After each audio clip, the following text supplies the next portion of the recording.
नमस्कार आप सभी को।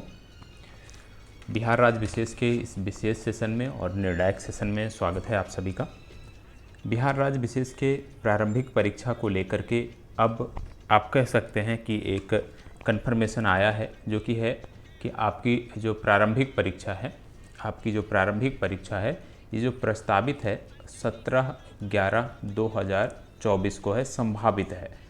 तो हमें यही मान के चलना है कि हमारी परीक्षा 17/11/2024 को होगी और इसी के तर्ज पर हमें अपनी चीज़ों को आगे बढ़ाना है। यहाँ पे बोला गया है कि 17/11/2024 को जो आपकी परीक्षा है वो संभावित है। तो इस नोटिफिकेशन के आलोक में आज कुछ चीज़ें हम बात करने जा रहे हैं।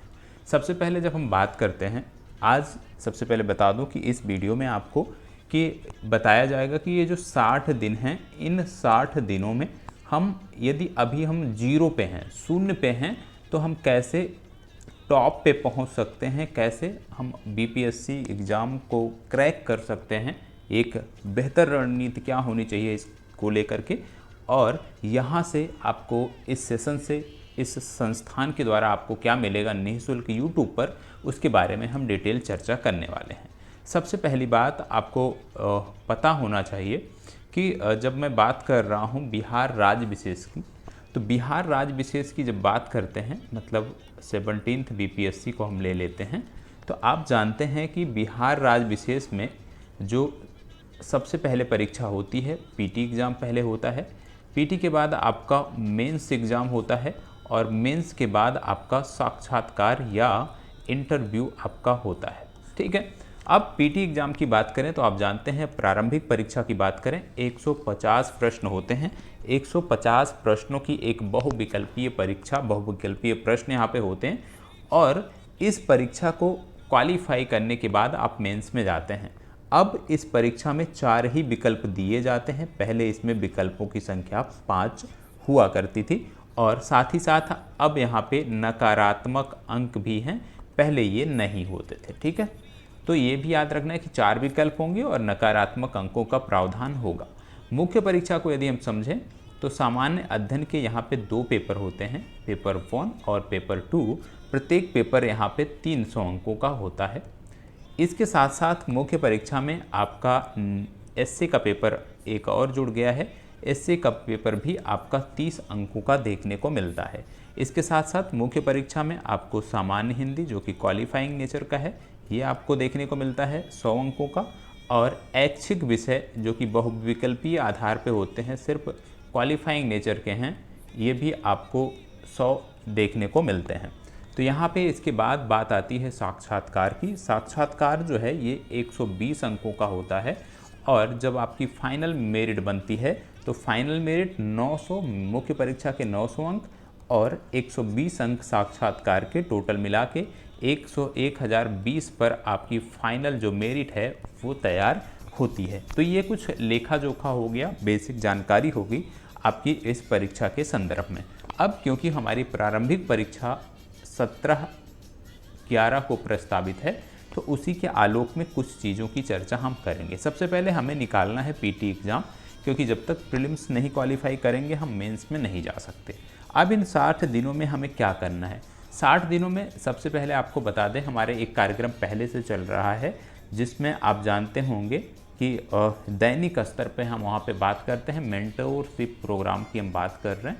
और मेंटोरशिप प्रोग्राम में यदि हम देखें तो रेगुलर बेसिस पे वहाँ पे आपको टॉपिक दिए जाते हैं। दूसरा, सबसे पहले यहाँ पे करना क्या है, कुछ 2 भागों में इसको बांटना है हमें।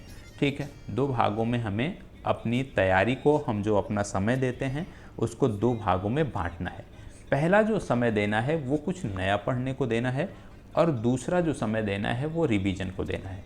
क्योंकि 60 दिन को हम लेकर के चल रहे हैं कि हमारे पास 60 दिन है, ऐसे में आप अभी के लिए ये रेशियो बना लीजिए, 60 और 40 का रेशियो बना लीजिए। मतलब उदाहरण के तौर पे यदि आप 10 घंटे अध्ययन करते हैं तो 6 घंटे आप कुछ नए टॉपिक को पढ़ने पे देंगे और 4 घंटे आप रिवीजन करेंगे।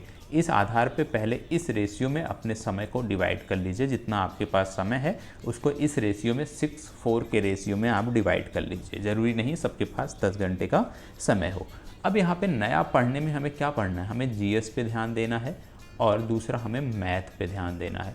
ठीक है, अब जीएस में जब हम बात करते हैं किन विषयों पे हमें फोकस करना है, तो आप जानते हैं जीएस के जो विषय हैं वो बहुत ही ज़्यादा हैं। जैसे इतिहास इसमें हो गया, ठीक है, बिहार राज्य विशेष हो गया, इसके बाद आपका करंट अफेयर्स हो गया, करंट अफेयर्स के बाद सामान्य विज्ञान आपका हो गया, सामान्य विज्ञान के बाद अर्थव्यवस्था आपकी हो गई, अर्थव्यवस्था में विशेष रूप से बजट और आर्थिक समीक्षा।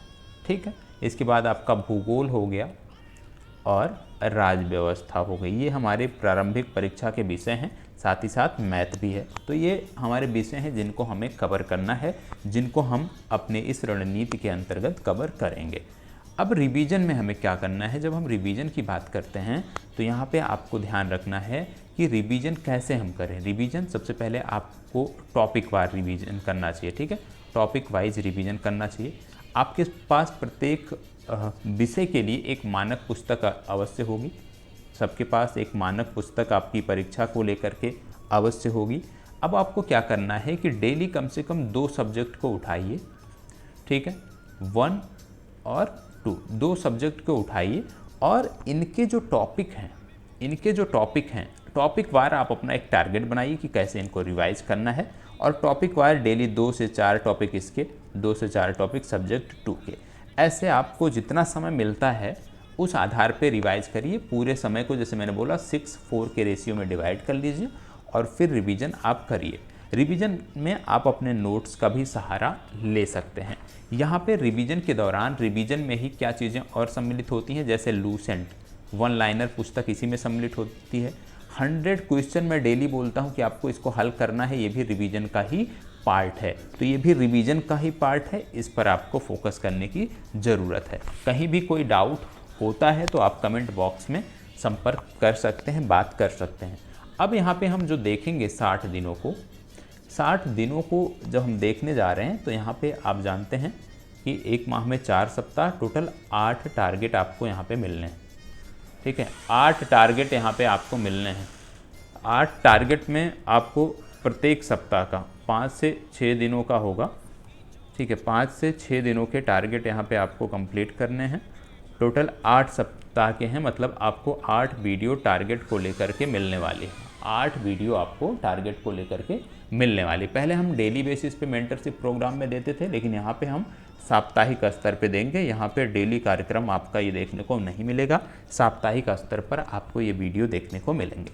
तो यहाँ से जब हम आज शुरुआत कर रहे हैं तो अपने पहले सप्ताह की शुरुआत हम मंगलवार से कर रहे हैं, मतलब 10 तारीख से कर रहे हैं। 10 तारीख से आपका टारगेट प्रारंभ होता है। कैसे कैसे क्या कवर करना है आइए देखते हैं।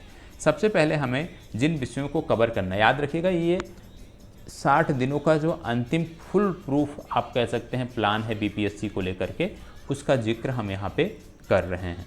यहाँ पे आपको ध्यान में रखने की ज़रूरत है एक चीज़ कि प्रत्येक दिन 2 विषयों को हम साथ लेकर के चलेंगे। पहला विषय है रसायन विज्ञान और दूसरा विषय है इतिहास। रसायन विज्ञान और इतिहास, इन 2 विषयों को हम साथ लेकर के चल रहे हैं।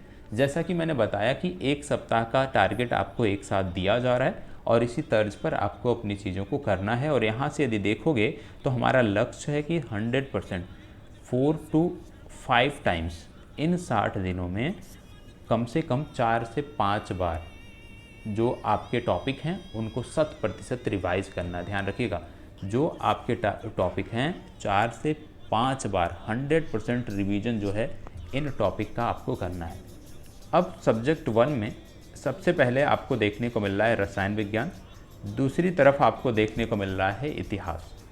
अब यहाँ पे कई सारे दिन हैं, जैसे डे 1, डे 2, डे 3, डे 4, इसकी हम बात करेंगे। तो सबसे पहले डे 1 की जब हम बात करते हैं तो यहाँ पे आपको समझना है कि पहला सब्जेक्ट हम लेकर के चल रहे हैं रसायन विज्ञान, दूसरा सब्जेक्ट हम लेकर के चल रहे हैं इतिहास। तो रसायन विज्ञान में जो टॉपिक आपको कवर करना है वो है रसायन विज्ञान की मूल अवधारणाएं, ये टॉपिक का नाम है। और इसके अंतर्गत कई सारे सब टॉपिक आते हैं, जैसे रसायन विज्ञान की शाखाएं, गैसीय नियम, बॉयल का नियम, चार्ल्स का नियम, लुसेंक का नियम, ठीक है, या आओगाद्रो का नियम। इतना आपको कवर करना है डे 1 में रसायन विज्ञान के अंतर्गत। इसी तरह डे 1 में जब हम बात करेंगे इतिहास के क्रम में, तो प्राचीन भारत का इतिहास है और यहाँ पे जो टॉपिक आपको कवर करने हैं वो हैं सैंधो सभ्यता। सैंधो सभ्यता को आप कवर करोगे। डे टू में आपका जो टॉपिक है जैसे शुद्ध पदार्थ और इसके अंतर्गत आते हैं तत्व, धातुएं, अधातुएं, यौगिक, मिश्रण का पृथक्करण, ऊर्ध्वपातन, अवसादन, क्रिस्टलीकरण, वाष्पीकरण, आसवन, क्रोमेटोग्राफी और प्रासरण। ये आपके डे 2 के अंतर्गत आने वाले टॉपिक हैं जिनको कवर करना है। इसी तरह से इतिहास के क्रम में, प्राचीन भारत के इतिहास के क्रम में जो दूसरा टॉपिक है वो है महाजनपद काल, और महाजनपद काल के अंतर्गत सबसे पहले जैन और बौद्ध धर्म को डे 2 में आपको समाप्त करना है। डे 2 के बाद जब हम आगे बढ़ते हैं, डे 3 में जब हम आगे बढ़ते हैं या डे 4 में जब हम आगे बढ़ते हैं, तो वहाँ पे आपको कुछ चीज़ें ध्यान में रखनी है। सबसे पहली बात कि इसके साथ साथ जैसे हमने बोला कि रिवीजन अवश्य करना है, तो रिवीजन पर भी आपका फोकस यहाँ पे होना चाहिए। ठीक है, यदि रिवीजन पे फोकस नहीं रहेगा तो चीज़ें नुकसान में रहेंगी, तो रिवीजन पे भी हमारा फोकस होना चाहिए। डे 3 में क्या है? डे 3 में सब्जेक्ट 1 के अंतर्गत आपको पढ़ना है अणु, परमाणु संरचना। इसमें प्रोटॉन, न्यूट्रॉन, परमाणु संख्या, द्रव्यमान संख्या, और यहाँ पे आपको देखने को मिलता है जो विभिन्न प्रतीक होते हैं उनके निरूपण की बात हो रही है। सब्जेक्ट 2 के अंतर्गत जैसे महाजनपद, जो 16 महाजनपद थे उनके बारे में सामान्य जानकारी, बुद्धकालीन जो गणराज्य थे उनके बारे में बेसिक जानकारी, विभिन्न शासकों के बारे में जैसे बिंबिसार, अजातशत्रु, उदयन, फिर शिशुनाग वंश के शासक जैसे शिशुनाग, कालाशोक, फिर नंद वंश के शासक, और साथ ही साथ विदेशी आक्रमण आपको कंप्लीट करना है। फिर डे 4 में हम आते हैं। डे 4 में हम बात करें तो सब्जेक्ट 1 के अंतर्गत समस्थानिक, समभारिक, सम न्यूट्रॉनिक, सम इलेक्ट्रॉनिक, डाल्टन का परमाणु सिद्धांत, थॉमसन का मॉडल और रदरफोर्ड का मॉडल, ये कंप्लीट करना है। दूसरी तरफ मौर्य साम्राज्य के अंतर्गत जब जाते हैं तो मौर्य वंश, और इसमें चंद्रगुप्त मौर्य, बिंदुसार, अशोक, और विभिन्न शिलालेख और स्तंभ लेख जो अशोक से संबंधित हैं, विभिन्न धर्म प्रचारकों के बारे में और मौर्य प्रशासन के बारे में, इतनी जानकारी आपको डे 4 में कंप्लीट करनी है। 4 ही दिन इस सप्ताह में जो हमारी चर्चा है शनिवार तक की है, तो यदि हम देखें मंगलवार से शनिवार तक तो 4 दिन आपके हो रहे हैं। 5वां दिन जो होगा आपका रविवार का जो दिन है ये रिवीजन के लिए है। क्या रिवीजन करना है ये मैं आपको टारगेट शनिवार को दे दूंगा। यदि किसी कारणवश नहीं मिलता है तो मतलब जो आपने सप्ताह के 4 दिनों में पढ़ा है उन्हीं टॉपिक को आप रिवाइज करोगे। अब इसके साथ साथ एक चीज़ और, क्योंकि मेंस में हमें ज़्यादा टाइम नहीं मिलेगा, पीटी के बाद जो मेंस में हमें समय मिलेगा वो बहुत ही कम मिलेगा। ऐसे में ज़रूरी है कि पीटी के साथ साथ मेंस को लेकर के भी कुछ समय दिया जाए। तो इसी आधार पे अब यहाँ पे करंट के जो टॉपिक होंगे, कुछ करंट के टॉपिक हैं जो बीत चुके हैं या जो समसामयिकी संदर्भों में अभी के समय में वर्तमान समय में चर्चा में हैं, ऐसे करंट के टॉपिक पे मेंस आंसर राइटिंग कम से कम सप्ताह में 2 से 3 दिन हम करेंगे। और ये 2 से 3 दिन जो आप आंसर राइटिंग करोगे ये आपको उसी टेलीग्राम ग्रुप पे लिख करके भेजना रहेगा। ठीक है, अब इसके साथ साथ ये तो हो गए आपका 60 दिनों का प्लान। इसके साथ साथ जो मेंटोरशिप प्रोग्राम चल रहा है, ठीक है, मेंटोरशिप जो प्रोग्राम चल रहा है वो भी टॉपिक आपको कंप्लीट करने हैं। ठीक है, यदि किसी के पास समय नहीं है तो सिर्फ आप इसी को करिए, लेकिन जो उसको रेगुलर बेसिस पे कंप्लीट करते आ रहे हैं तो आपके लिए ज़रूरी है कि मेंटोरशिप प्रोग्राम के भी जो टॉपिक हैं उसको कंप्लीट करिए। और टेलीग्राम ग्रुप पर प्रत्येक दिन आप हमें अवगत कराएं, कितना आपने कंप्लीट किया है, 100% हुआ है, 50% हुआ है, उसको ले करके अवगत कराएं, क्योंकि मूल्यांकन बहुत ज़रूरी है। यदि हम अपना मूल्यांकन नहीं करेंगे तो कहीं ना कहीं हम पिछड़ते चले जाएंगे। तो ऐसे में मूल्यांकन बहुत ज़रूरी है टेलीग्राम ग्रुप की मदद से। और यूट्यूब चैनल पर भी आपकी लाइव चर्चा, 5 मिनट की लाइव चर्चा मैं प्रारंभ करूंगा रात्रि 10 बजे के बाद, 10:30 बजे के बाद जो हमारा अंतिम सेशन होता है वो समाप्त हो जाएगा, तो उसके बाद हम इसकी बात करेंगे। तो अभी इसमें सिर्फ हमने बात किया है कि कौन से टॉपिक हैं जो आपको पढ़ने हैं। अब बात आती है कि जो YouTube की कक्षाएं मिलेंगी वो आपको कैसे मिलेंगी। YouTube पे जो कक्षाएं मिलेंगी उनका क्या शेड्यूल है। तो कक्षाओं के बारे में बात करें तो जो सोमवार से लेकर के शुक्रवार तक आपकी कक्षाएं मिलेंगी। सोमवार से लेकर के शुक्रवार तक आपकी कक्षाएं मिलेंगी। क्या किस दिन मिलेगा उसकी हम बात कर लेते हैं अभी। बृहस्पतिवार और शुक्रवार। यहाँ पे सोमवार को बात करें, करंट अफेयर्स डेली है, ठीक है। करंट अफेयर्स नियमित है, कब है? सुबह 4 AM 4 बजे करंट अफेयर्स नियमित है। करंट अफेयर्स के बाद दूसरी जो क्लास आपकी सोमवार को होगी वो जो फिक्स है वो है प्रश्नोत्तरी, ठीक है। कब? 9:30, इसका समय बदला जा रहा है, 9:30 रात्रि 9:30 बजे प्रश्नोत्तरी सेशन है, क्वेश्चन आंसर सेशन है। और यहाँ पे प्रत्येक दिन आपको अलग अलग विषय देखने को मिलेगा। 2 दिन लगातार सेम विषय चलेंगे, तीसरे दिन विषय में बदलाव देखने को मिलेगा। जैसे मान लो सोमवार की मैं बात कर रहा हूँ, यहाँ पे इतिहास आपने देखा, ठीक है, तो सेम चीज़ें मंगलवार को भी आप देखोगे। तो ये 2 टाइमिंग याद रखिएगा। पहला करंट अफेयर्स का मॉर्निंग में 4 AM और दूसरा 9:30 PM पे आपका क्वेश्चन आंसर का सेशन देखने को मिलेगा। और ये नियमित रहेगा, सोमवार से शुक्रवार नियमित रहेगा। अलग अलग दिन अलग अलग विषय होंगे। यहाँ पे 50 क्वेश्चन में रखे जाएंगे और इन 50 क्वेश्चनों में हम प्रयास करेंगे कि डिटेल्ड एनालिसिस भी हो। और बात आती है प्रीवियस ईयर क्वेश्चन की। प्रीवियस ईयर क्वेश्चन को लेकर के सेशन जो है वो भी इसी बीच में, जैसे क्वेश्चन आवर का सेशन है उसी में बीच में कम से कम सप्ताह में 1 दिन हम प्रीवियस ईयर को इन्हीं क्रम में देखेंगे। अब एक सेशन और आपका है जिसकी टाइमिंग मैं भी आपको नहीं बता रहा हूँ, ये है कि जो टॉपिक हमें कंप्लीट करने हैं, ठीक है, इंपॉर्टेंट टॉपिक जो हैं, जो टॉप 50 टॉपिक हमें टारगेट करने हैं अपनी BPSC एग्ज़ाम को लेकर के, ये भी वीडियो टॉपिक वाइज वीडियो जो है ये भी आपको रेगुलर बेसिस पे मिलेगी। इसको हम दोपहर 2 बजे के आसपास रखेंगे।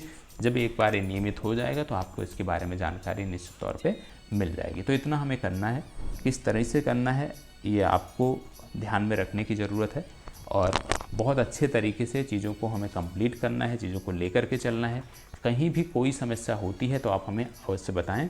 मतलब आपकी जो कक्षाएं हैं इस शेड्यूल के अनुसार वो मंगलवार से आपको नियमित मिलने लगेंगी। तो आप भी तैयारी कर लीजिए, पूरा फुल प्रूफ प्लान है किस प्रकार से आपकी परीक्षा को लेकर के काम करना है, किन चीज़ों पे ध्यान देना है, तो उस पर ध्यान अवश्य दीजिए। जैसा मैंने बोला कि 60 और 40 का एक रेशियो बना लीजिए, 60-40 का एक रेशियो बना लीजिए और इसी 60 और 40 के रेशियो के अनुसार आप काम करें, ठीक है। 60 और 40 का रेशियो रहेगा तो चीज़ें बेहतर रहेंगी, ठीक है। चलिए, धन्यवाद, बहुत बहुत आभार। कहीं भी कोई डाउट हो तो आप टेलीग्राम ग्रुप पे या यूट्यूब चैनल के कमेंट बॉक्स में हमसे संपर्क कर सकते हैं।